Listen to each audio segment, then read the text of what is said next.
What a bullet! Scott Arfield! He's been threatening that recently, and all the Burnley players run to the Darwin end. Burnley win the next ball. It's Rory now. On the outside, decent. Barnes! He got it! Ashley Barnes with it! What a cross from Rory! And there was Ashley Barnes! And Burnley leading the derby. Knocks it quickly. Finds Benson in space at the byline. Can Burnley get a goal here? Back for Brownell. Saved by the keeper! Burnley won it to the end! That is magnificent! They deserve that! Only by Paul Patella. Off for a hat-trick. He's got it! Hat-trick for Nathan Teller! Oh, he's on fire at the minute! 3-0 Burnley! It's Nathan Teller's day! And Burnley are 3 up here. Fantastic derby. Here's Benson. Can he go on the outside? Comes inside. He's having a shot. Oh, the goal! Manuel Benson once more! That is top class! Burnley have done it! Fantastic! Claret deserve the championship title. They've been the best side throughout the campaign. Burnley have won the second tier. What a fantastic achievement. The players have been magnificent.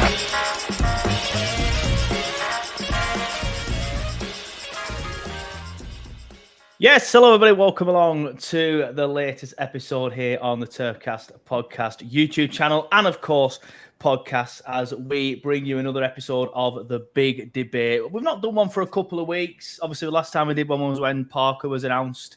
Not much happened up until this week, and then all of a sudden we've had a flurry of signings, quite a big outgoing as well in Muric. We'll discuss it all over the next hour or so. But I'm glad to see we've got a full house. We've got Sam, who's first appearance for a while. How you doing, buddy? I've missed you, bro.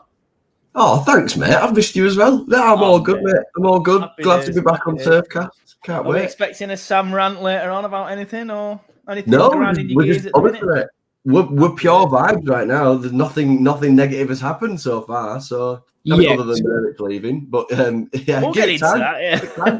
it's it's Burnley Football Club. There's always time for a negative conversation, isn't there? I'm sure we'll squeeze it in at some point. And his suntan's faded a little bit, but he's back from America. It's Liam. How you doing? Wearing his top as well. Love that, mate. How are you doing? I've not got the actual current kit, so this is the closest I have to it. So absolutely fantastic. It's been good kind of to not really think too much about Burnley. The Euros really helped out. Like it made the month just fly by massively. And we are 3 weeks away now from start of the season? Less than that now almost. So 3 weeks tomorrow from our now first heating game. up. Yes. And we got back to back signings and 3 days in a row, which really got me going. So I'm now in full delusion. Top 10 in Premier League next season is happening this time. I didn't say when, so I'm looking forward to what's going to come next, boys. Yeah, get the tweet out, mate. Get the tweet out. And obviously, Andrew was here last time, but he's back again. Always present is Andrew at the minute. How you doing, mate? Yeah, not bad, mate. Not bad. Can't wait for the season to start now. Ready for it. Yeah, happy days, mate. I'm looking forward to it as well. As Liam said, it's just 3 weeks away. Get your comments coming in. It's always good to see the usual suspects. We've got Simon Marus in the chat. He says, now that the Euros are over, I can't wait for the new season to start up the Clarets. Chris P says the Parker bus. Sui just shouts Sui. Fair enough. I presume BJ's just tagging a mate in it.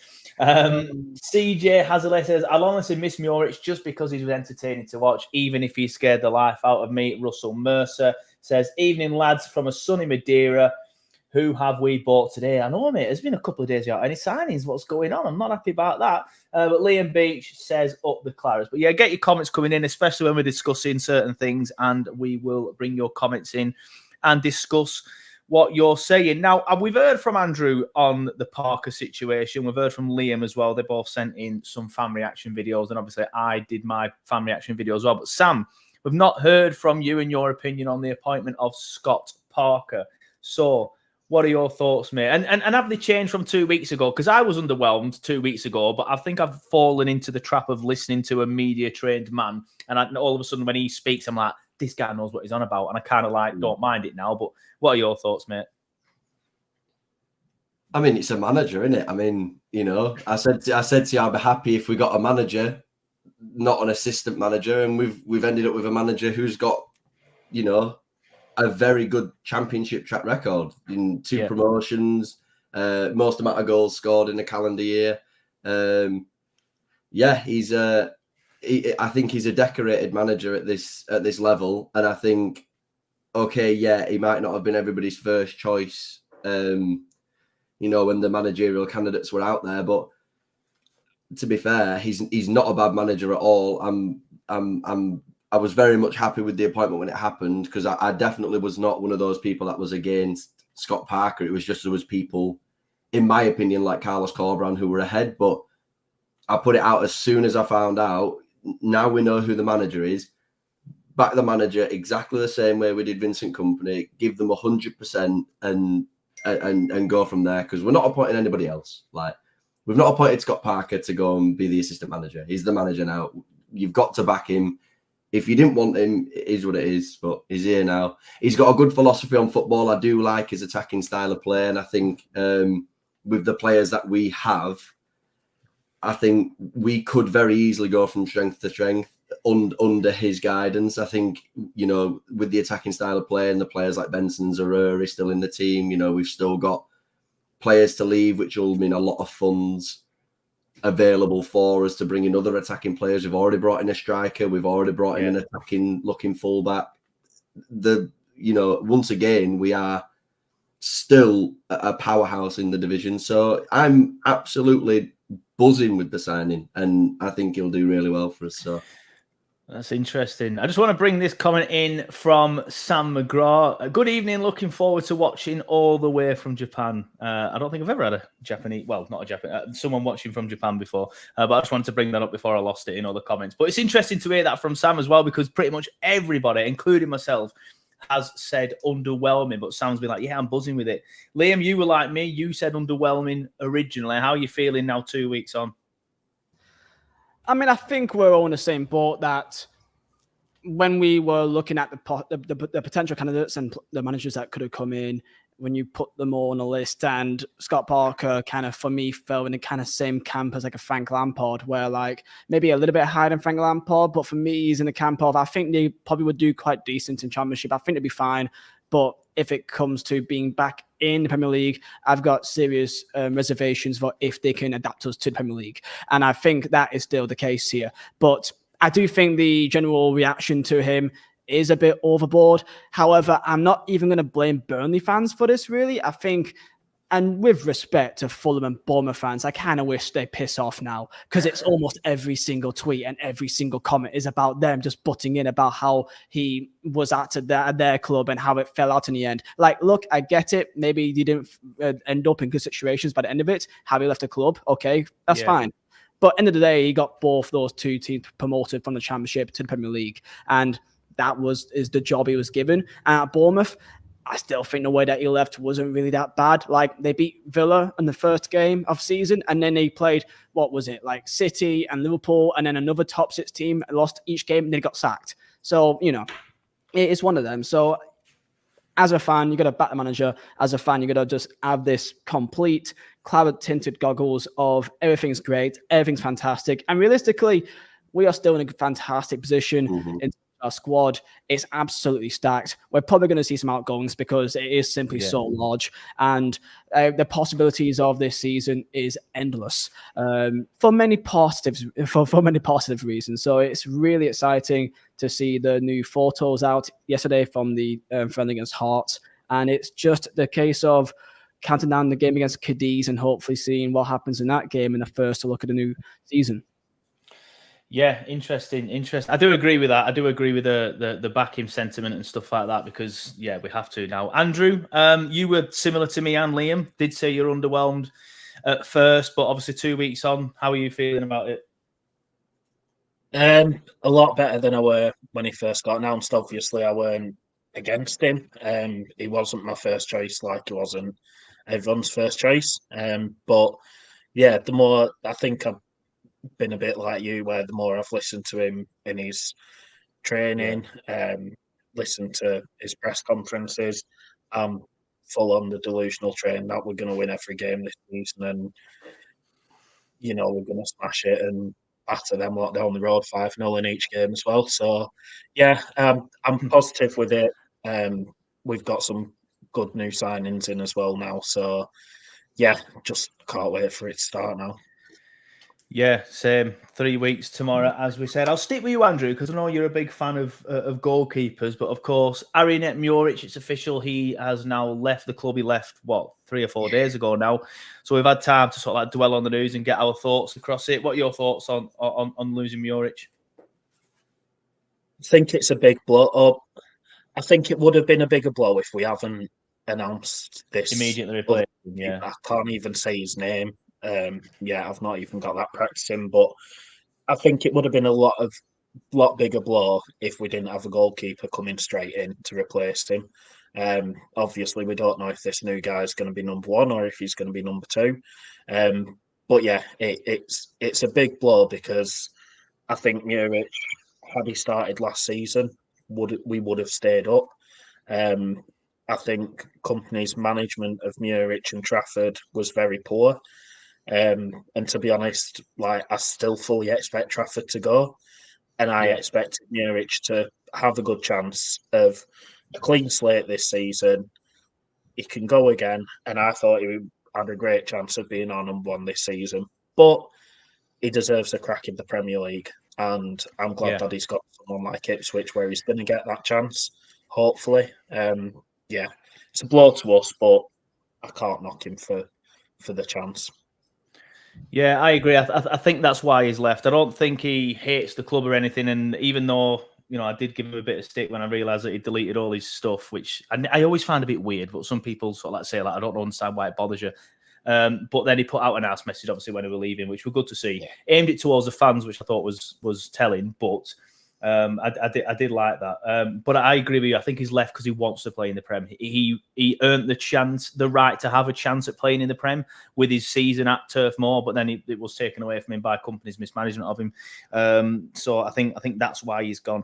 Liam, come to you on the Muric debate. What are your thoughts on it, mate? I mean, that's really important. That's the main key detail here, is Vincent Kompany and his involvement and his absolute. This is the one black mark on Kompany, is really his poor management of not just the goalkeepers, but a vast majority of the players that he brought in last year. That it felt like they were all sort of dreaming, just kind of thrown to the side. Like Trezor is, of course, not even in any pictures. I'm pretty sure he's not even there. Like Trafford, I don't want to question, but I don't think it's confirmed. But I've not seen him in any images either. I don't think even he's there. That's just my opinion. I don't know that for sure. Trezor, we all pretty much now know that he's not there anymore. But when it comes to Trafford particularly, the way how Kompany basically insisted, and he's basically thrown a kid under the bus here, and he's made it feel in a situation that the fans are blaming a kid for the reason why they've gone down, which is really unfair on him because it's not his fault that he kept being played. And he wasn't ready for it, and he kept being thrown in. And this is a scenario that we're in, that we all, even though we don't want to feel it, all have a bit of a feeling that if we played Muric from day one, we would have been in a lot better position by the end of the year. Would you have stayed up? Potentially not. But we have a lot better chance if we just stuck in Muric, our main goalkeeper, which would have made the most sense. So, now, of course, both keepers are going to go. Trafford is going to go. He's going to want to... He kind of knows that he doesn't really... not feel welcome here. I think any fan, if he just has 2 clean sheets in the first 3 games, we'll all ignore last year, forget it even happened, and move on. But he probably feels like, because he's still a young kid, at the end of the day, he's going to feel like he's not wanted here, and he's going to have this real fire in his belly that he's going to want to prove us all wrong, and just piss off to another team and show what he can do. So yeah, unfortunately, both keepers will likely go, and it does look like we are responding back quite well with the keepers that we may bring in. Maybe how to pronounce his name. Hladky? I literally live next to the Czech Republic, so I should know, but I think it's Hladky. Yeah, I think it's Hladky, yeah. So, that's a decent little signing, as it's on a 3, not bad whatsoever. And this link of Rodak, it's not exactly exciting, but it's safe, which is kind of what you want for a goalkeeper. But when it comes to Muric, I mean, I loved him because he was a fucking maniac, but he was our maniac. And even though potentially one of the best keepers in the world on his feet, which is remarkable, we all know that we couldn't really fully trust him. And let's see what he does for Ipswich next season, because it's going to be fun to see how he does there.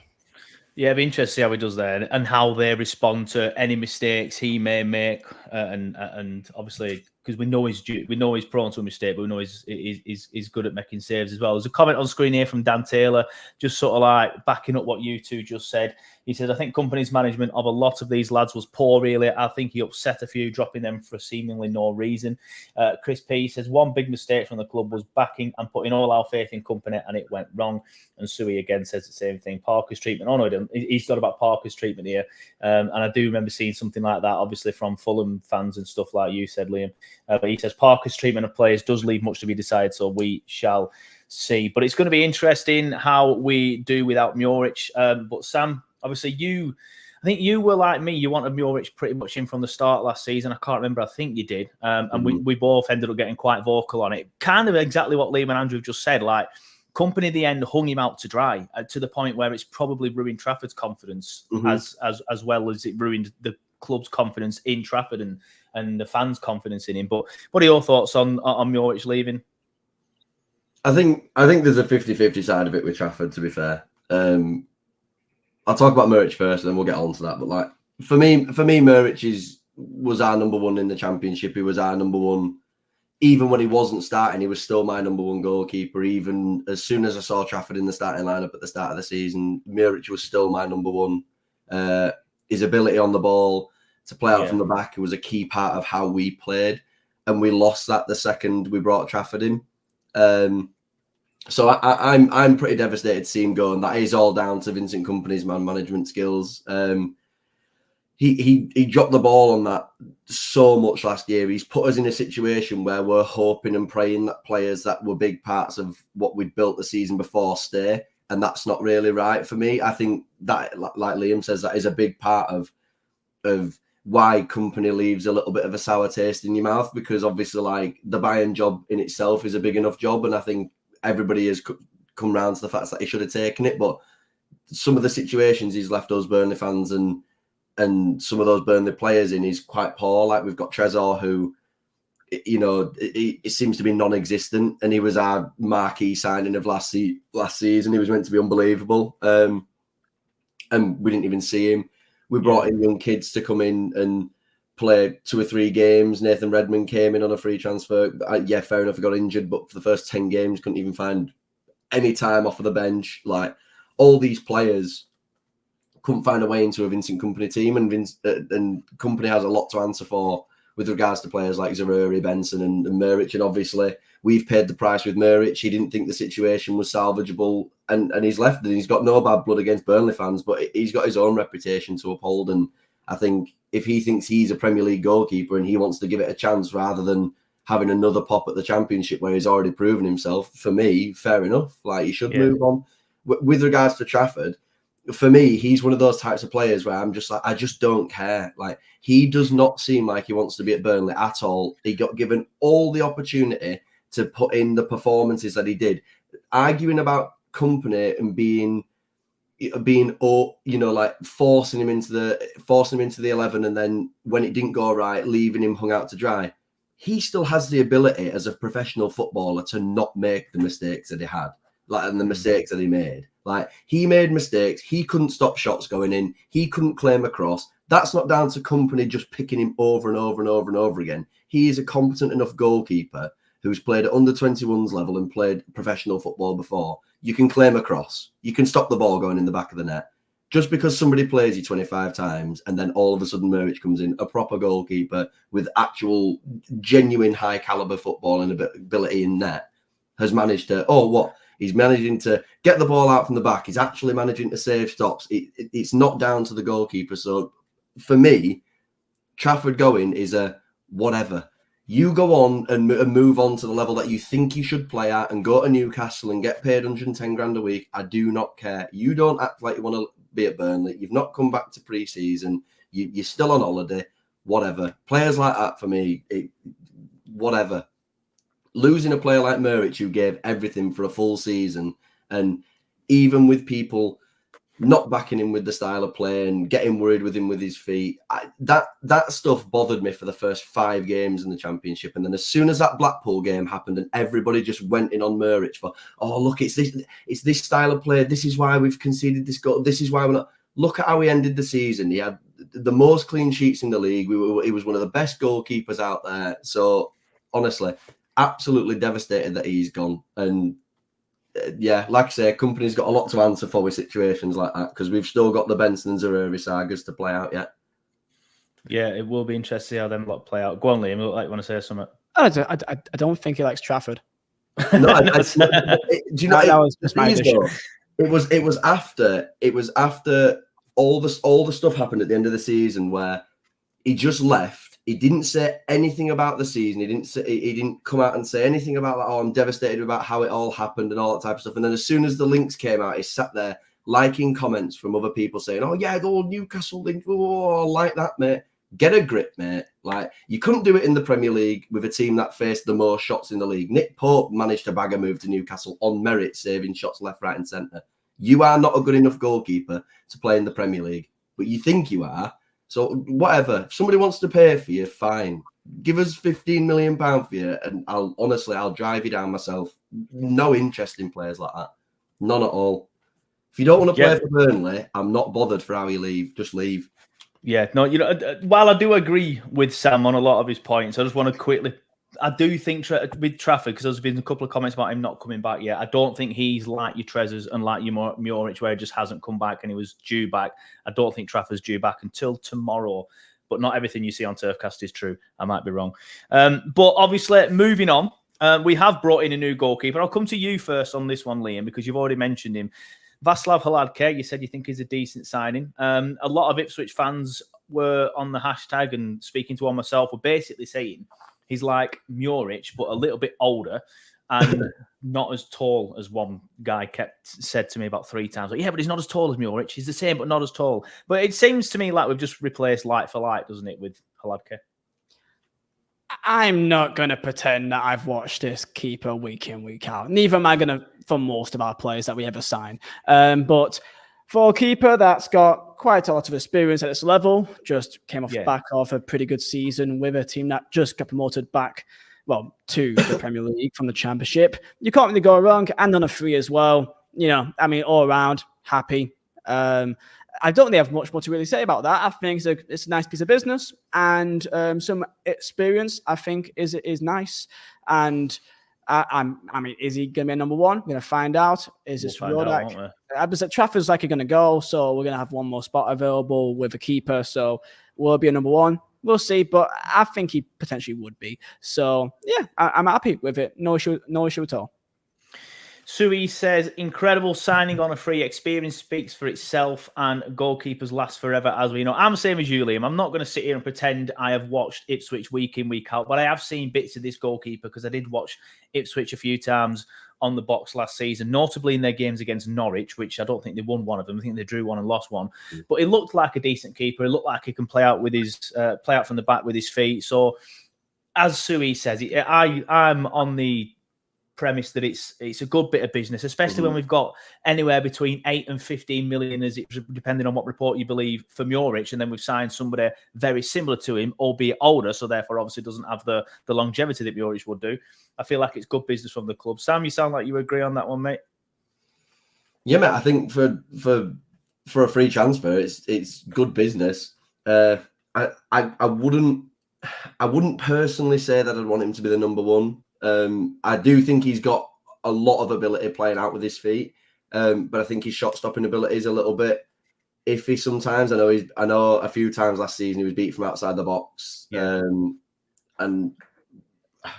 that sounds like a goalkeeper that I know pretty well already. But like I say, I think being able to play out with your feet is a key fundamental of how Vincent Kompany wanted to play. I think that's one of the only things that we might need to address. Is he might not be there to be the play out from the back goalkeeper who's going to start every single game. He may just be there for experience, and we may have somebody else in there. We've been linked with Mark Rodak and Mark Travers. I can't see either of them two coming in with the age that they're at. I think Rodak is 28, 29, and Travers is like 25. Like, I can't see these goalkeepers coming in to play second fiddle to someone who's 33. But yeah, I think it's a brilliant signing for a free transfer. I really do think for a free transfer it's brilliant, but we have no idea if Scott Parker's even going to want to play out from the back, and he's going to want a goalkeeper that can, play with his feet. He might want to play a totally different style and eliminate the goalkeeper to just stop the ball going in the net. Like, we don't know yet, but good business on a free, mate. You're not wrong. Yeah. So I think that's what I just keep going back to. It's on a free. We've got 8 to 15 million from Juric, and he's proven he can be part of a team that gets out of this league. Burnley Guru says Jason Steele will be an incredible signing. Unlikely, I know. Obviously, Steele used to play for the Bastards, but we've had a few players that have played for them, as long as they don't make the move straight away. Andrew, other incomings as well, and it's to say that we've just spoken about a goalkeeper that played 46 times in the promotion-winning campaign last season, and a lot of us have just said, well, I've not seen that much of him. I guess we're going to be more of that on the next couple of signings. Lucas Pires and Andreas Hountoundji, again, another one that I'm probably pronouncing wrong. What are your thoughts on those incomings, mate? Yeah, I don't know much. Fair enough, thank you, Andrew. Right, there you go, boys. Hey, Sam, you next. Yeah, next one. Yeah, the new signings. We've finally got a left back, which we've needed since Ian Matson. It's one of them where I wish we'd signed these players last season. But yeah, we've got a left back who's a traditional left back, or natural left back, should I say. And then we've got another new striker, which we all knew that we needed. I think the situation with Foster, obviously we've all already said before, we need to manage him properly if he is still going to be a Burnley player this season. And I think bringing in another striker who, he looks decent from the YouTube clips that I've seen. Like, he does look like a good striker, but we've all been mugged off before with that, haven't we? So, but yeah, it's another new striker that we've needed, so I can't grumble really. Yeah, I mean, Sam, I don't know about you, but I do look at these two and I don't know anything about them. But they could be the next Bensons, they could be the next Zorori. I didn't know anything about Benson or Zorori when they came in, and I ended up loving them both. But I do look at Hountoundji, and I'm a little bit underwhelmed by that one. Nothing against him. I like Andrew said, I've seen the clips. He looks good on YouTube, but he's playing in the second tier in France. It's well below where we're going to be, but I understand that they've probably been brought in on this algorithm that the club have. So and it's worked for Benson and Zorori before. Like, what are your thoughts on them two, mate? I mean, Lucas Pires is a good signing. I think just solely for the reason that Andrew said, it's a left back, and we've finally got a left back. Like, regardless of how he plays, whether he's got 2 left feet or not, he's just a left back. So that's a win in itself. From a striker perspective, I mean, he got 16 goals in the second division in France last year. Like, it's nothing to scoff at, really. And the only thing you can really go back to is there's players like Kante has come from the second tier before, and all these other players have come from the second tier. We that lad from Georgia, I can't remember what his name is, that Georgia lad. He played for Metz 2 seasons ago. Was it him? Scoring goals in the Euros, and he's bagged a move to Ajax, hasn't he? So there is good players out there that play in lower divisions. So you never know; it could be brilliant. And I think it's a different dynamic in a way to Foster. I think because he's 6'4", I think he'll be more of a focal point striker, one that holds the ball up. And I would like to think he's just in and around the 6-yard box. I'm not going to pretend that I've watched any clips, because I have actually just tried to take a bit of time away from watching football. I watched that horror show last season with us, and then had to watch the entire Euros, get all the way to the end with my heart in my mouth for every game, and then lose like that. I just want a couple of weeks not having to worry about football, really. But I will end up watching him. I think all it shows is that the club is being proactive in the areas that we need. We needed a backup striker to Foster. We had no idea what Foster was going to be like, and I think we definitely need somebody to at least give him a run for his money and at least say, okay, if you are the guy to be our number 9 and take us forward, the other guy's bearing down, looking over. You need to look over your shoulder because he's right behind you. I'd like to see the same thing happen with like centre halves now. I'd like to see us bring in some centre halves, some centre midfielders. I'm really gutted about the fact that we've managed to let Callum O'Hare slip. Like, we didn't even seem like we were in the conversation this time around, which is a shame because I feel like we could have done with another creative tight midfielder as well as another kind of brute midfielder. We have no idea what's going on with players like Sander Berge as of yet. And so, yeah, I personally, I think the transfer window gets started when those outgoings go. I think once you've got Trafford and he's gone, and once you've got some players like Bayer if he goes and stuff like that, and Mike Trezor, I think once those players are gone, and then we've still got players like Amdouni and stuff like that, we have no idea what's going on with these players. These players are on the books, and we don't even know if they're going to start. The only players that we've seen, really, who we thought maybe wouldn't play is Odebear and Koleosho.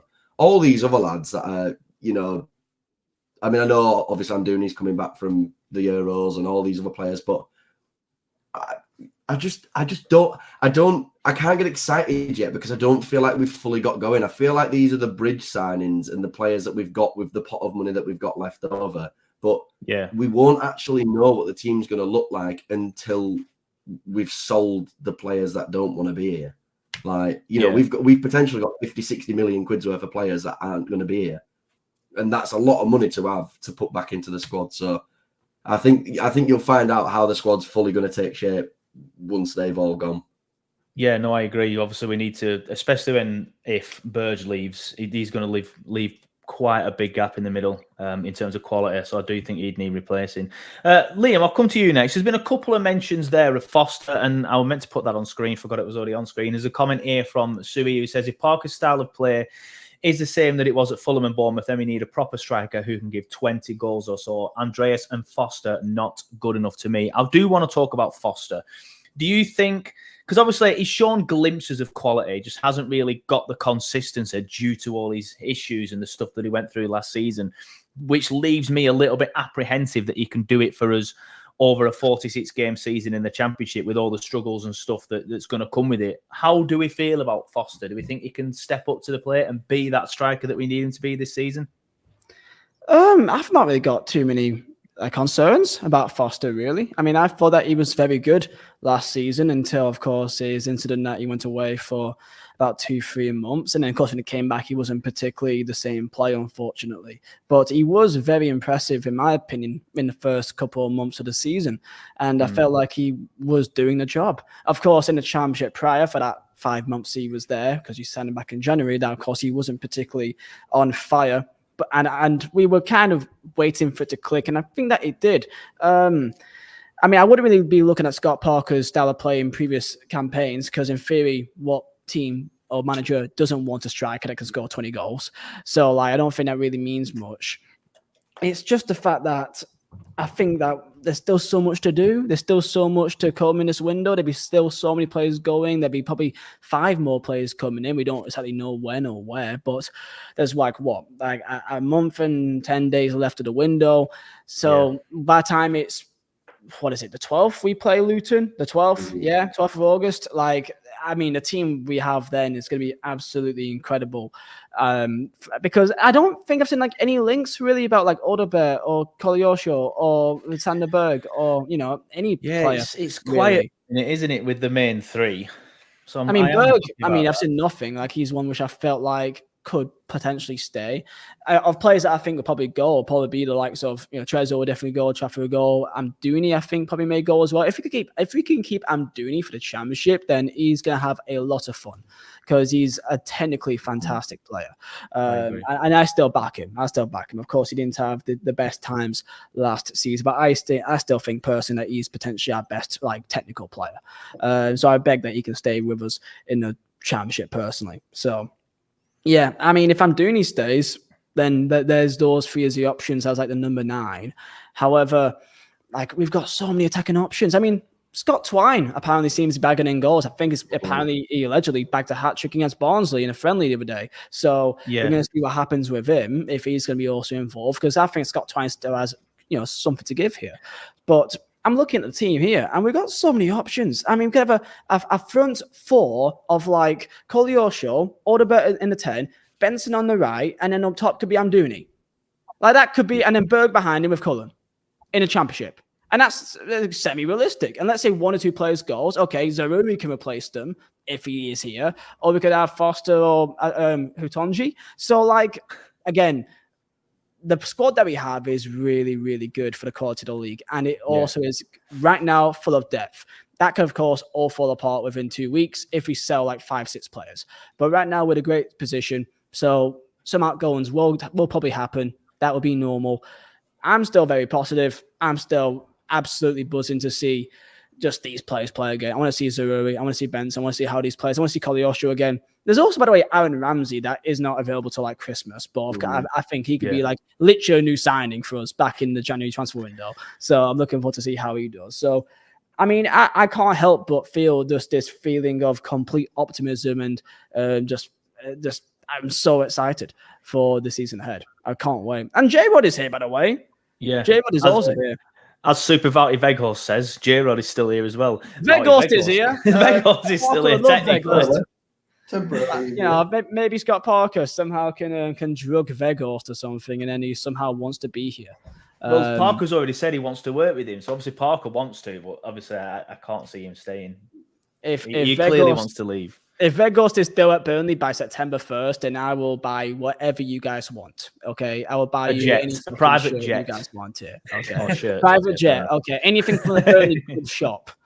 Okay. I see. We'll reel it in then. Sorry, Andrew. I'll come to you next. Obviously, your thoughts on the things we've just been talking about. Foster, how are you feeling about Foster? Like I said, I'm just laughing at that comment from Flyover Fred. Are you watching the US racing, Flyover Fred? What's all that about? Gulfstream 650.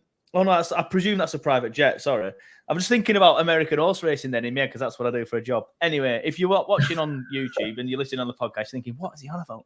I was responding to a comment. Even I'm sat here now. I'm watching you. And I'm like, "What is he going on about now?" Yeah, that's 100% my brain. I've just like, "Oh, a squirrel." I've gone off with something. Andrew. Thoughts on Foster, please, mate. Like I said, Liam's obviously doesn't think he has any issues surrounding him. I'm a little bit worried that, he didn't hit the consistency that we could. Like, away at Villa, for example, he was fantastic in that game. Yeah. And away at Luton as well. Like, when he went through on goal, you could put your house on him scoring. I worry that with everything he's gone through and stuff, and that I do worry that maybe a 46-game championship season might be a little bit too much for him. What are your thoughts on him, mate? Yeah, he's... Like I say, we saw glimpses last year. I think last time in the Championship, a lot of people had written him off saying he was no good. But obviously, it took them all a bit of time in the Championship, and we got him in the January. Last season, he was sort of expected to be our main striker in the Premier League, and then he's gone through all the stuff he did with his mental health. Yeah. We don't know if he ever... I know, obviously, he got himself back into the team, but we don't know if he still struggles. We don't know what's going on in his head, so we need someone as a backup for him no matter what. So I think Andreas coming in is a good thing, at least as a backup. But yeah, last season he had moments where he was good, had moments where he wasn't so good, but the whole team did. It wasn't just the whole team that. But that comment where someone had said we need a striker who can score 20 goals a season, I mean, I know everyone's written him off, and I know people questioned why I wanted to give him a new contract, but J-Rod scored 22 goals a couple of years ago in the Championship, so, he can score. Did he score 22? Come on, bro. I'll be surprised if I get the nostalgia purposes, but I mean, there's a point in time where somebody does lose a step and you think, 20 goals? I've heard Danny Ings is in one at West Ham right now. Could maybe just give a go at him actually again. Yeah, aren't Southampton looking at him? I'm surprised at that for the Prem. But anyway, I wonder if interesting to see coming out of retirement. Lucas, you available? If J-Rod scores 20 goals in Championship next year, mate, I will buy you a private chair. Right then. Can I get a goal stream for $650, please? Oh, I'm I'll just buy you the writing toy down model now. of that if you need. I'm just writing down now. Private jet. There we go. I've made a note of it. Just in case you forget what you want. Just in case I forget, because I will forget. But I wrote that. I'll throw this paper away in 20 minutes as well, so I don't even know why I've done that. There was a comment earlier from everyone's third favourite Yorkshireman. Where's it gone now? John. No, where's it gone now? That's a pretty low bar, that third favourite. Well, well, Sam's on here, so I've got to say Sam. And who's second? What's that cricketer called? Andrew Flintoff. No, he's from Lancashire. Oh, yeah, of course he is. That old guy, he's just got out of hospital. Or is he in hospital at the minute? Fucking hell, you really are narrowing it down. That old guy. So out of the loop of doing this. What's going on? I know, yeah. I'm just Googling Yorkshire cricketer. And this is what happens when there's no football. It's like this is day 7 without football. And we're talking about Yorkshire what coming to hospital. do you do? What do you talk about? Oh, I can't even remember. Anyway, let's move on before we lose the audience, which I think we've already lost them. I want to bring it. Now, that's what I was going to say. John, sorry, I can't find your comment, but John did say something about the quality of the home shirt. Now, I'm wearing it. It feels all right. This is the first time I've put it on, though, so I can't say I've washed it and dried it 2 or 3 times. There was one guy on Twitter that said some of the stitching had come out and he was going to go back. I don't know if the club swapped it for him or not. But the badge itself, I was expecting the badge to be a stick-on. It is actually embroidered. Jeffrey Boycott, that's it, lads. Thank you. Jeffrey Boycott, there you go. That's who I meant. But the badge, the quality of the badge is good. It's not stuck on that some people said it would be. It is kind. I feel like it's embroidered. I don't want to nail my colours to mass, but it's definitely. I feel like it's embroidered. See if I can peel it off. I can't peel it off. But it's decent enough. The Castore label's embroidered. Right now, oh my goodness! All the this is what you get for listening. This is what you get for listening on the pod. You should watch it on YouTube. But I quite like it. I apologise, John, for getting the gambling sponsor as well. But I feel like if it's too much of a training talk without. But what I was going to ask is everyone's thoughts on the new home shirt. I know you may not have it or anything yet, lads, but obviously you've seen it on Twitter and stuff. What are your thoughts on the design? Sam, I'll start with you, mate. You know what? I quite like it. I mean, I do think it's quite difficult to make a claret and blue shirt different to an Aston Villa shirt or a West Ham shirt. Yeah. I do think they all do start to over time start to look pretty similar. And I know Castore don't necessarily. I don't think they're the most well-known, shirt design company that make each kit unique, like for each team. I know it's very much like, here's a Castore kit, chuck the Burnley badge on, we'll do a different pattern. But to be fair, I do quite like it. I think it's a nice kit. I like it, and so yeah, I do. Yeah, I mean, I probably would have bought it anyway, to be fair, but. Someone was commenting earlier, I can't remember where it's gone now. Oh, there it is, Flyover Fred. He says, you not think it's weird that pattern just on the front and not also on the back? I mean, I've never even noticed, to be fair, mate, but I quite like the pattern. I think the pattern makes it different. I like the fact that it says long side on it. I only knew that thanks to your tweet, Liam. I remember tweeting it saying, it says long side on it. So is that what it says? I can't even tell, but yeah, they've tried to do something different with the pattern, and I quite like it. The thing that annoys me most is the sponsor, not the fact that it is a betting sponsor, and that's obviously some people may feel differently about that. I understand that. But why is that yellow? That 9? Yeah, it really pisses me off. I can't lie. On the kids' shirt, the dude perfect. They've changed the dude to the same blue as this, and it looks so much better. Change that to the same blue as that, and it'll look miles better.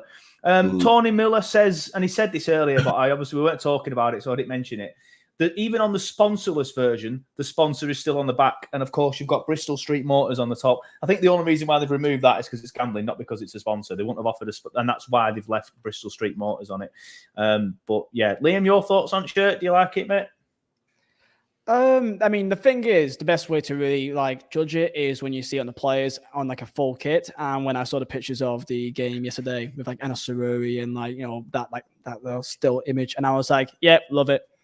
You know, it's Burnley, it's claret and blue. Well, I've had a few people annoyed of the fact that, it's too purple. This isn't claret anymore. It's too purple. Or like the blue is not blue in the way that we used to have in blue. It's too... Yeah, if anything, the blue's a different blue rather than the claret being a different claret, in my opinion. I mean, it's similar to like this. Like, it's pretty much the same as this in reality. And I've had a few people like, it's not really even claret anymore. We're now purple and blue. It's like... I don't think it really matters all too much. I think it is. I mean, from when I'm seeing the pictures here, it looks like it's claret. Compared to last season's, it's. Yeah. I mean, I mean, the thing is, you know what? Like maybe because of how last year went, I really love our kit last season because I'm a sucker for a collar. Yeah, I liked our kit last year. I loved it. Like, I wish that we just weren't like utter I like shit. the collar, to be fair, yeah. I loved our kit last year if we weren't just god awful. And like, unpopular opinion, our kit last year for me is much better than our kit when we won the league. Like, for me, I just prefer the look of that. Maybe because I like really the one I love that one when we won the league. I love it, but when you actually wear it, like it looks better on the players, I think. But when you actually just wear a shirt, I would rather wear last season to the year prior, personally. Fair enough. Andrew, your thoughts on the shirt, mate? I love it. Yeah, fair enough. It's claret, it's blue, it's got blue sleeves, which I always think you need on a Burnley shirt rather than where it just goes claret all the way and then a little bit of blue. Like, it just looks right. Like Liam says, when you look at it on the players, it just looks like Burnley. The only thing I don't like are the socks, because when they've put it on the website, they've said, it's claret and blue, claret and blue hoops. So it had me thinking it'd be like our first season in the Prem's socks, where it was like literally like claret and blue hoops, whereas it's not. They're just blue socks with a couple of claret lines around them. Yeah, I think they're white, aren't they? They're not even claret. I don't know. I think they're like blue with like a couple of... I don't know, but they don't look as nice. But overall, yeah, it's a claret and blue shirt. I like it. I like the badge change. I know that's been quite controversial, but I actually quite like it. Yeah. I mean, I prefer the old one. Let me get it very quickly. That wasn't quickly at all. Leo Caldecott says, what size did you have to get? Same as you. But I mean, I prefer the one. I prefer the one there. Oh, yeah, I prefer that one. Yeah. I do think people always complain about like everything because there's just nothing going on. Yeah. So like, the badge is different. I don't like it. It should be the old badge. It's like, I mean, at the end of the day, it's still a Burnley badge. Like, it's still a Burnley badge. If it were up to me, it wouldn't even be that badge. It'd be the old one with the two lions and the red roses. So, you can't complain. The thing is, in terms of branding, or like if you're like a branding person or whatever, it's like their worst nightmare because of how detailed that badge is. I think that's the reason why they made it a bit more simple to go back to like the old-fashioned badge. Because that's technically like our actual like traditional badge, isn't it? Like this is actually the OG. I get what you mean for nostalgia reasons. You know what? I kind of wish we just one season to say fuck it and just go like stripes or something. Or something completely wild. Well, do you remember that one? I don't know. I always remember Steve Jones wearing it. They were all claret, but had the blue down the side. I think that's the only time that we've ever really strayed too much away from like a traditional Burnley shirt, really. How far back? And I hated that shirt. If I'm honest with you. What year is early 2000s? Early 2000s. Oh wait! So is that the one that we beat like Liverpool in the FA Cup? 05? I don't think so. No, we might have done. I can't remember. Yeah, I've got a picture of Steve Jones. It's the worst picture in the world. Is that the one with the Hunters sponsor where it was like all across there? Yes, Hunters was the sponsor, and I hated the fact that it was just slapped on there and just a big line of whatever. I think the Hunters sponsor may be the all-time worst sponsor in terms of how fast it just destroys itself. Other than the 09-10 year where like that kit, I swear, did not survive for anyone.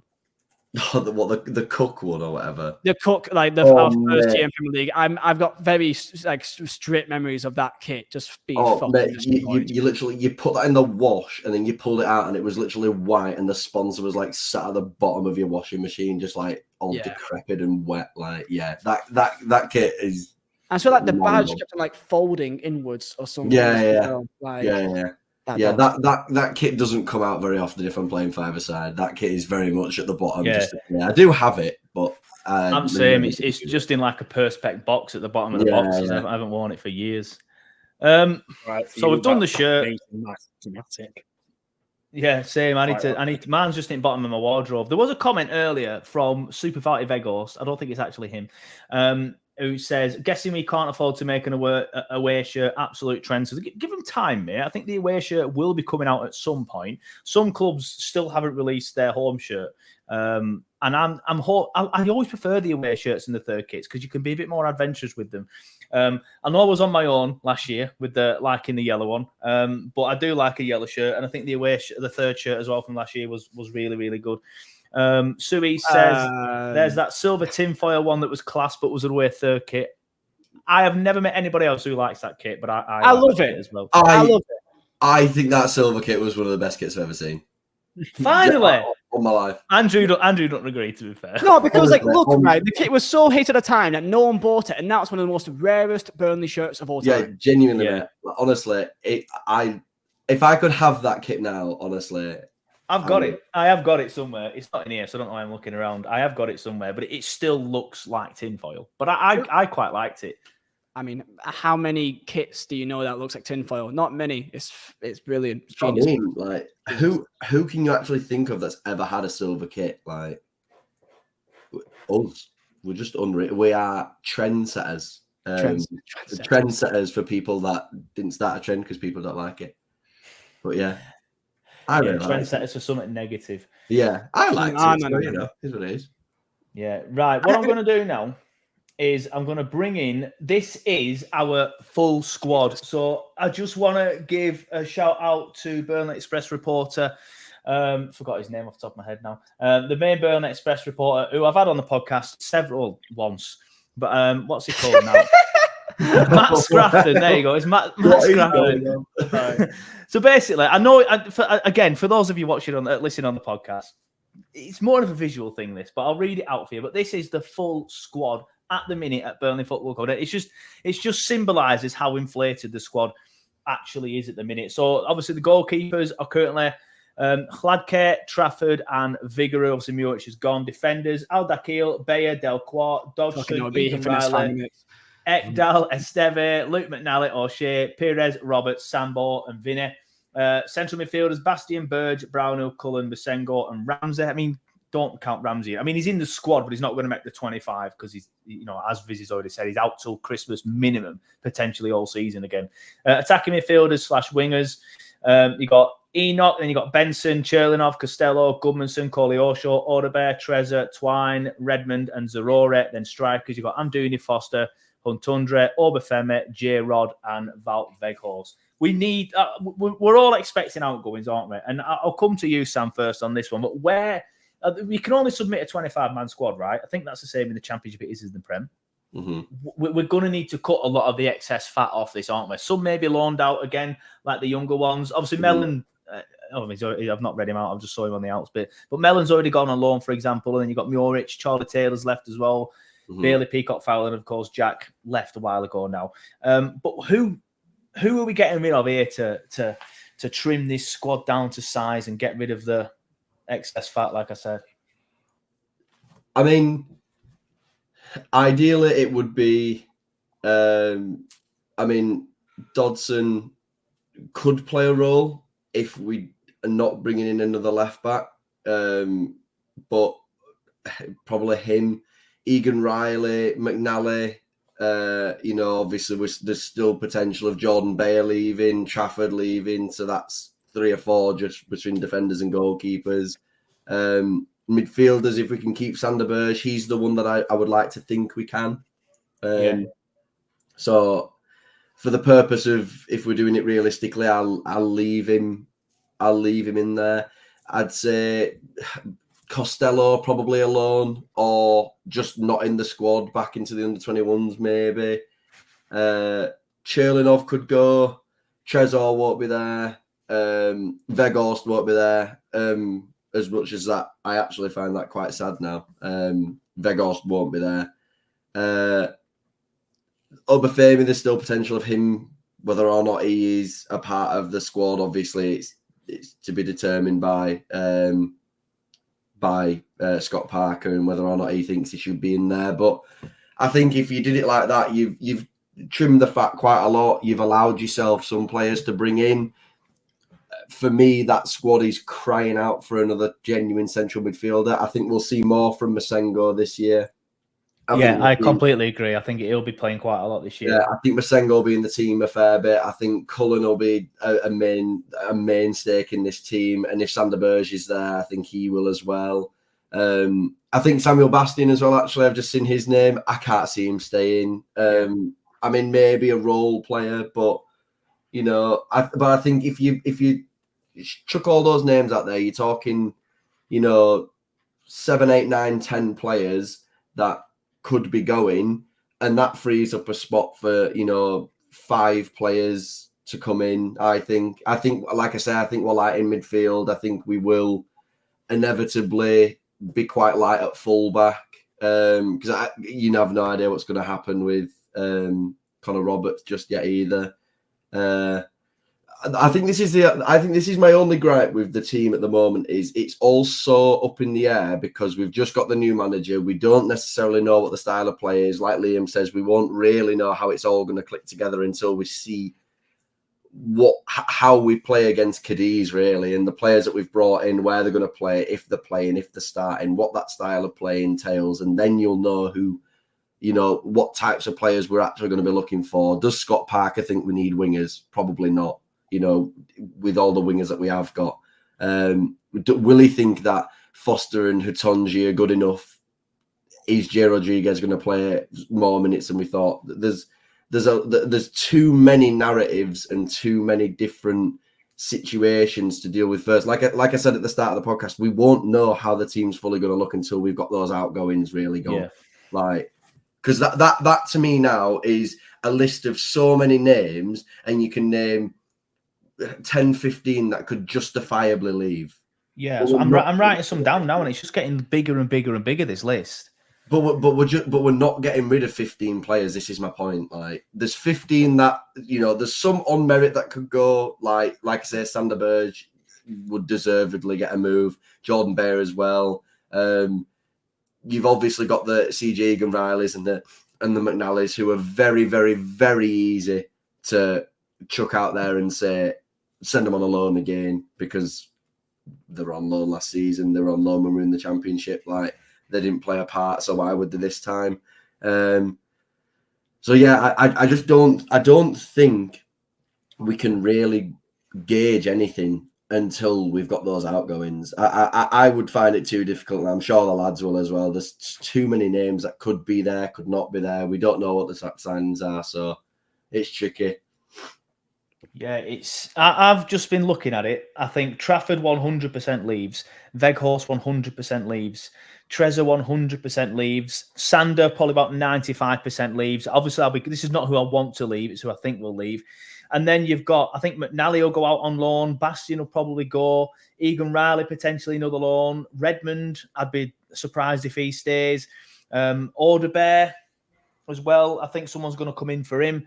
And then that's obviously, there's potential more in there. Obviously, Corley Orshaw could drum up interest as well. Obviously, I know he spent the last part of last season injured, but there's so many players that could leave that it's absolute madness, the size of that squad at the minute. And we do need to get rid of a lot of players, and I expect a lot of outgoings to happen. And I still expect us to bring more people in, like another goalkeeper example. Obviously, we mentioned already we've been linked to a few. Liam, I'll come to you next. Your thoughts on that list, and who do you think leaves out of these players to sort of like trim the squad down? I mean, I've just been laughing at the fact that Nathan Redmond's there. Mm-hmm. He's not even in a single image for the game yesterday, so I don't even think he's even here. Probably still injured, because he was injured, wasn't he? I don't know if he still is, to be fair, but potentially maybe, still injured. Maybe. I mean, just maybe just not even on the grass at all. Maybe, but there's so many players there, isn't there? And like, it's exciting because in theory we can get 5 players could go, 8 players can go, and I still feel like our squad is still very strong. So we're in a good position. We've got to be realistic. That's at least one of like Berg or Oderbert or Amdouni will go. At least Amdouni as well, yeah. I mean, maybe I'm the only one that keeps on backing Amdouni, but I really like him. I think that he would absolutely fly next year if he's still here. I put him in that level of players that will completely tear up the league if they are here. I do agree with that. I just think he needs to show it, but I think I've seen glimpses of it where he's clearly a very good technical player. I'm just not sure whether the Championship, if for example, someone goes through the back of him, I'm just going to be a bit worried that he ain't going to get back up or he's not going to want to get back up. But again, we need to see him in the league first. Yeah. So, I mean, the squad is packed. We're gonna probably let a few go on loan, So there's players there, the likes of Trilinov, CJ and Riley, Bastion, players that were here in our previous championship campaign that we kind of feel like probably ain't gonna be still here again. But I'm looking at the centre backs that we have. Christ, we're stacked. I think that's our strongest part. We've got some very good centre backs. What's the list again? Can you show it again? Can you show it? What? It's O'Shea, Bayer, Esteve. There you go. So Hladky, which is, by the way, still good for the championship, by the way. Delcroix, I don't even think would even be bad for the championship either. Ekdal, Esteve McNally, O'Shea. I mean, that's 7 centre backs there? And we got to pick only 2. Realistically, what would be our main centre back pairing? Would it be Esteve and Bayer? I think it's Esteve and O'Shea. I love Bayer, but I don't know. I think for a start, I think he's injured right now. Hladky, Bayer, and Delcroix are all injured. I think they all missed the start of the season, from what I've been told. But I do like Bayer. He was obviously fantastic the last time we came up. The last time we're in this division. I'm talking like we're going up. The last time we're in this division, but obviously spent a lot of time out now, and I think Esteve and O'Shea have probably done enough over the course of the season to be the starters for the new season. From what I can gather, a lot of people within the club really, really rates Bayer. A lot of people believe that he's pretty much one of our best players, or one of the most certified Premier League standard players. So I know that he's highly rated within the club. So, I mean, depends if an offer comes in for him, maybe. I mean, McNally could be a case of loan again, or just to sell outright, make a bit of money off him. Same thing can be said for the likes of a Delcroix, because we only put him in for $1 million, really. Centre-backs, our defence will be absolutely... Because, there's also Connor Roberts, which people, we all know in Premier League, he may not be up to the task completely, but for Championship, he is well up to this level. So... But then there's Sambo there. There's Vitinho there as well. I mean, maybe another left back potentially as well to kind of make that a bit more stacked. But yeah, it's really exciting times. Because in midfield, really in the midfield of Berg, Brownhill, and Cullen would be fantastic to see. But Sengo is a player which you kind of see only really spoke about on Twitter. I think he's played about 5 minutes, 10 minutes in the entirety of last season. So I've not seen the kid play. So I've got to actually see him play to really make an opinion on him. But time will tell with him. Well, I don't know about you, mate, but he's posted a few things on Instagram, so I am well up for him. But to be fair, he did very good for Bristol City the year we went up. So I think this is more his level. But like you said, we've got some very good players in that position as well. Even Josh Brownhill, I know he gets a lot of stick, but he's similar to what you were just saying about Connor Roberts. Probably not great in the Premier League and can be found out a bit in the Prem, but fantastic in this division. Would you say if we don't get top 6 this season, would it be a failure? 100%. Yeah, 100%. That's not even a debate. Yeah, 100%. So that in itself says everything. If we don't get top 2, is that a failure? No, I wouldn't say necessarily, but I think the expectation is definitely there. Obviously, with the squad that we have and the bounce back that I think we need to have. After getting 101 points, going into the Premier League and it being so abysmal, I think it's not like an expectation; it's almost a hope. We all just want it to be anything but what last season was. I think and I think the only reason why my tune has changed slightly is because for me it was solidified. It's top 2, it's us and it's Leeds. That's it. Sheffield United are slowly building themselves a team that I did not think that they would be able to build. I thought Sheffield United... They've got money issues. So I think they're betting their ranch here. I think it's promotion or bust for them. But I genuinely think, though, that they have a good squad now. They're the team now, for me, that have bought the players that fully match the division that they're going into. They're signing Callum O'Hare, top-tier Championship player. They're signing Keith Moore, brilliant Championship striker. they've brought in players that will help, as well as the brilliant centre half they've got. They've got some good young players within that attacking quartet. They've got Gustavo Hamer, who is obviously going to stay. Like, they've got a decent team. For me, they were gone. Like, it wasn't them. Like, I didn't think they'd be in and amongst it. I don't think Luton are going to be in and amongst it. I don't. They've lost a lot of big players, Luton, and people are sleeping on that. I think Luton will be in the playoffs, but I don't think they're as strong as people thought. Whereas for me now, I think rather than it being Leeds and Burnley 86 points and 20 points ahead, both of us by nearly Christmas, like I feel like it's the dynamic is slowly changing. I feel like there's other teams building a good enough squad. I think while we not that we're not on the ball, because obviously we have signed a left back, we have gone for a goalkeeper, we have brought in another striker, but for me it's caliber of signing. I think we've brought in clever signings. I think we've brought in a left back and we need one. I think we've brought in a striker and we need one. I think we've brought in a goalkeeper because we've sold one.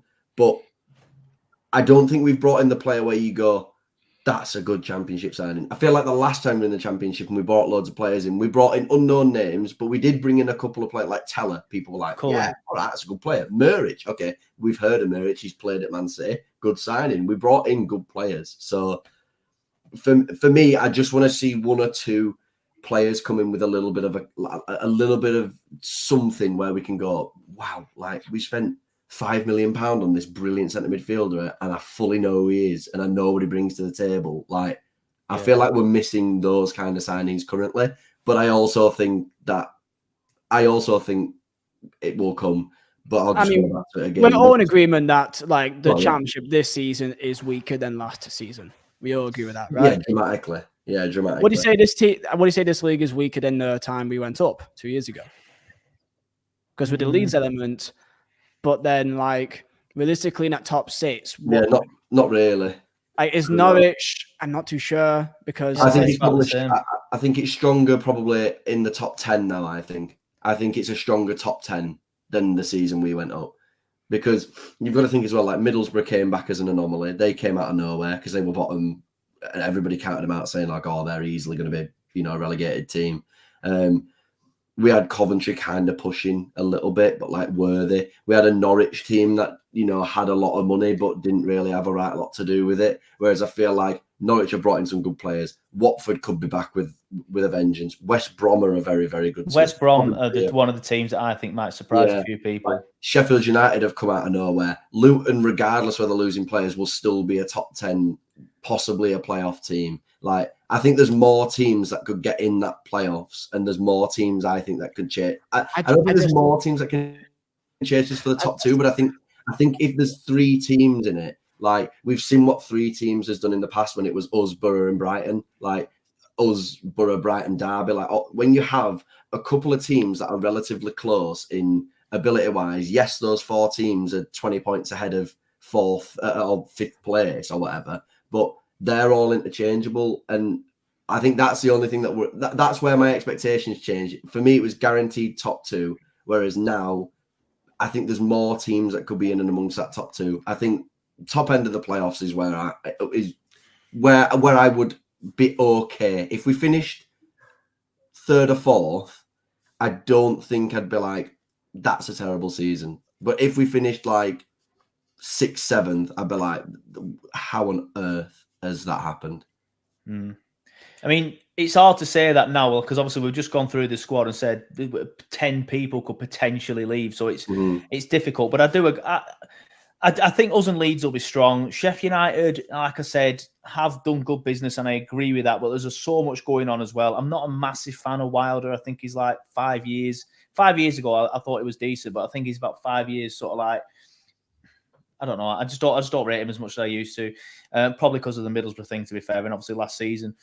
And then there's other teams that I do think will be okay, like your West Broms and your Middlesbroughs and your Coventrys, but I don't think they're going to be as good as us. So for me, I do think we'll be top 2. I think there's like 3 teams at the top, and then there's a big gap, and then there's everyone else fighting for their lives. Like that's just the way I see it. From what I saw last year, what I saw when we were last there, like it's almost like maybe us Leeds and like one, maybe two us, but maybe just one over, and then there's like a gap, and then there's everyone else in that kind of level fight for their lives. But that's because also the financial element. We're so far ahead. Like we've already spent like what, like if you want to add in Esteve and Trezor, because they also count towards this season, we spent like what, 20 mil already, 25 mil. Most teams don't even spend 5 mil in the Championship. Like more like what I want to say about half the league don't even get beyond 5 mil. Most teams have gone threes. Like that's just how far ahead and how much of a powerhouse we actually are for the Championship, just because of Premier League money alone. So it's just going to be and it is shit. It is shit, by the way, because like we're loving it because we're going to reap the rewards of that. But like it's just a really shit situation for the Championship or every other club, unless they have a brilliant, near perfect season with like Luton or Ipswich. Like it's so tough, and we saw that last year. Yeah, exactly. Andrew, your thoughts on next season? Where do you think the Clarets will be looking to finish? And do you think anything less than top 2 is a failure? I think I've put in my prediction us to finish third. I don't think it's a poorer league than when we were last in it. I think it's actually probably a bit stronger. I think it's going to be a lot closer than it were last time we were in the Championship. But yeah, I think we'll finish third. Don't think, as long as we go up, it doesn't matter where we finish to make the season a success. If we finish 7th or we get the playoffs and we don't win the playoffs, then I think it's classed as a failure. As long as we get promoted, it'll be a success. Yeah, that's fair enough. I guess at the end of the season, that's all we'll care about. But I think for me, it's an interesting as well. I were going to end it, but there's a nice little debate in the chat. Somebody said earlier, so I'm going to put this to you, lads. He thinks that the squad that we have at the minute is stronger than we had in, I think, who were it that said it now? But the comment was, the squad that we have at the minute is stronger than the squad that we went up with. However, Lee Greenwood also says, but there's no Martson, Teller, Barnes or Cork to name a few. I definitely don't think we're stronger than last time. Martson will definitely miss, and Teller we definitely miss as well. I don't think we've replaced them two. Barnes was a legend, and obviously he ended up chipping in with quite a few goals last time. But in terms of Cork, obviously you've got Sander as well. So I think Sander, as much as again we love Cork, is probably better than what Cork was 2 years ago. But the other three, you could definitely make a case for. Do any of you lads, Liam, I'll come to you first. Do you think we're stronger this time than last time we were in the Championship, or do you think we were stronger last time? That's a tough one. That is a tough one. I mean, with Jake in the comments there, I would say you got to say this is stronger. You've got to say. I mean, centre backs. I'd say it's just exactly the centre backs up front. Are we better? Lyle's here now, and he's got a year in the Premier League. So I'd say Lyle is not better than Barnes, but he probably was when Barnes was a couple of years ago. The midfield is better than Cork. The midfield's stronger now because we've got the defence is stronger now, and the strikers are probably wingers. Wingers are definitely stronger. As much as we all love Teller and miss Teller, you've got Coley, Oshaw, and Odebear. Well, there's the real conversation of, do we think Teller in the Premier League would have made much of a difference? In reality, I think we were that poor that I don't think it would have. I think Martson would have made a difference because of how Martson 100% would have done. I personally think Teller would have done, but not as much as Martson, because we just had that balance with Ian that we didn't have without him. I agree. But with Teller, I just feel like we're so poor that I just feel like he became so clinical at times, but I just feel like we had such a lack of chances that I think anyone would struggle, personally. I think anyone would have struggled last season. So, but we were probably screaming out for a proper, consistent right winger.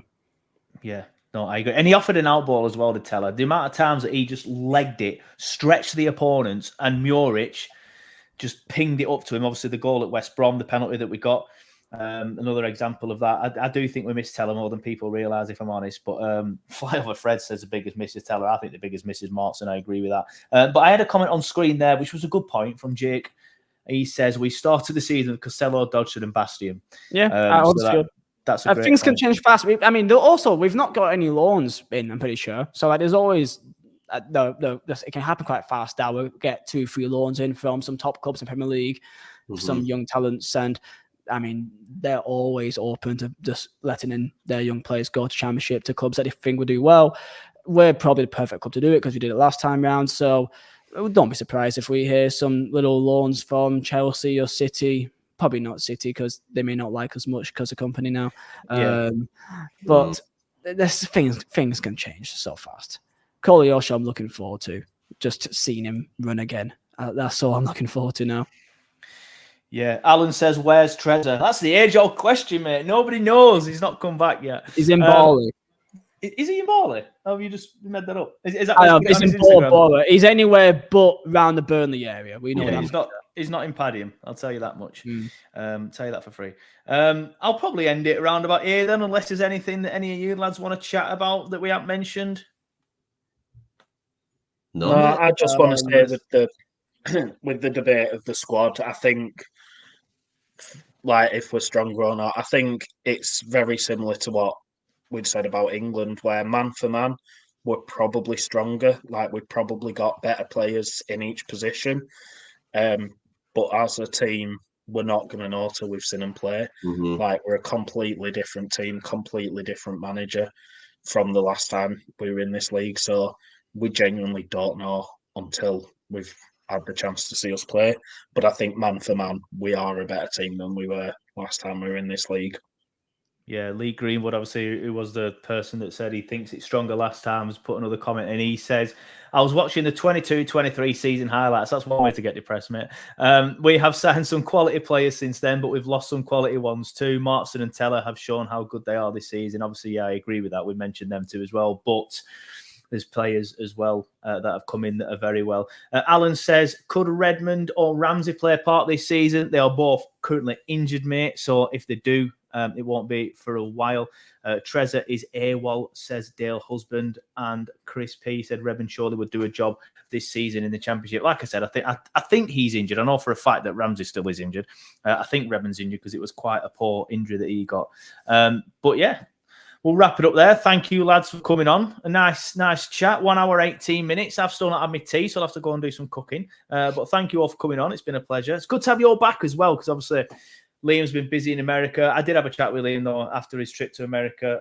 That's still on the channel if you want to watch it, where Liam talks about his time in America. Sam's just not been watching football. He's not been paying attention. So it's good to have you two back as well. And obviously, Andrew, you're always keen, but always good to see you, mate. So thank you, lads, for coming on. Anytime, mate. Anytime. We've got all next season to be together, so don't you worry. I think this season we may win more games than last, and that's a good sign. Yes, I agree. You know what, mate? I'd actually put my mortgage on that. I would put my mortgage on that. Put your mortgage on. How many wins do we get? I mean, if you want to count the cup games, like what, 6? If you want to count the cup games, I don't know. I think we got 3 in the league, weren't it, or 4? I thought it was 5 in the league. Yeah, I thought it was 5. Oh, was it? How many was it last from year? Memory? You got to think there was 38 games. To be fair, actually, it could be 4 and a couple of boring draws in there. Where the hell is the table? No, we did double over Sheffield United. I think I've blocked it from my... Yeah, I have. Yeah, double over Sheffield United, a win at Fulham.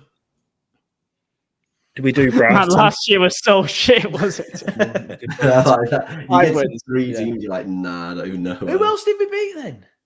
We beat Brentford at home. Yeah, Brentford. That were, yeah. That was when we... Where's the 5th win? That's it. 4. 4. No, Liam just said... You just said 5, didn't you, Liam? Oh, Luton away, yeah. Luton away, that's your 5. That Luton away game is that's the peak of the season, because that was when we were still delusional. What was that, the 3rd game of the season as well? Where we were it was like 5-6 games in, and literally, we would have gone on to lose that fucking game. We would have gone on to lose that game absolutely. If it wasn't for the wonder strike from JBL, just saying screw it and just smash it from randomly on his weaker foot. Oh god. Yeah, Lee says, stop, you're depressing me. Yeah, sorry. We'll end it there then before we, send some people into a spiral. But lads, like I said, thank you for coming on. It's been a pleasure. I have started a new show and a new podcast. You can watch it on YouTube. called the Clarets Daily News. I was going to call it the Clarets Roundup, but of course Sam's page is called the Clarets Roundup, so I didn't want to take it. So it's called the Clarets Daily News. You can watch it on YouTube, but the podcast itself is on a different podcast feed. I didn't want to clog up the TurfCast podcast feed with daily news shows. I say daily, it's every single weekday, so you can watch that on there. You can listen to it on its own podcast feed. And of course, if you're late to the show, whether it be on Facebook or on YouTube, when I end this stream, it stays on whatever platform you are watching it on, and for you to watch back on demand whenever you wish. And of course, I will put this up as a podcast as well, and that will be on the TurfCast podcast feed. But the Clarets Daily News podcasts will be on their own podcast feeds. Just search Clarets Daily News on Spotify, on Apple, or Google. Is Google Play still a thing? I'm not sure it is. Or Deezer, whatever you listen to your podcast on, it will be there. But thanks, lads, for coming on. Thanks, everybody, for watching. Thanks, everybody, for listening. Thanks for joining in the comments if you did. Flyover Fred says, nice one, lads. Says, Supervitive Ego says, not watching your podcast, only here for Sam. Cheers, mate. Always good to have some nice comments in. Same. Yeah. Dale Husband says, got PTSD listening to this. I'm just going to block Super Vouty Veghost and leave it there. If you're on PTSD, Everton away and Brighton at home back to back. There you go. Right, let's just leave studio now. Hang on. Watch those games back on highlights and see how you feel after those two. Fuck yeah, let's delete that if we can. How do you delete someone else's YouTube video? Because that needs to happen. But yeah, thanks everyone for watching. Thanks everyone for listening. I'm not really going to block you out here, but try and be nice, mate. But we'll see you next time. Goodbye.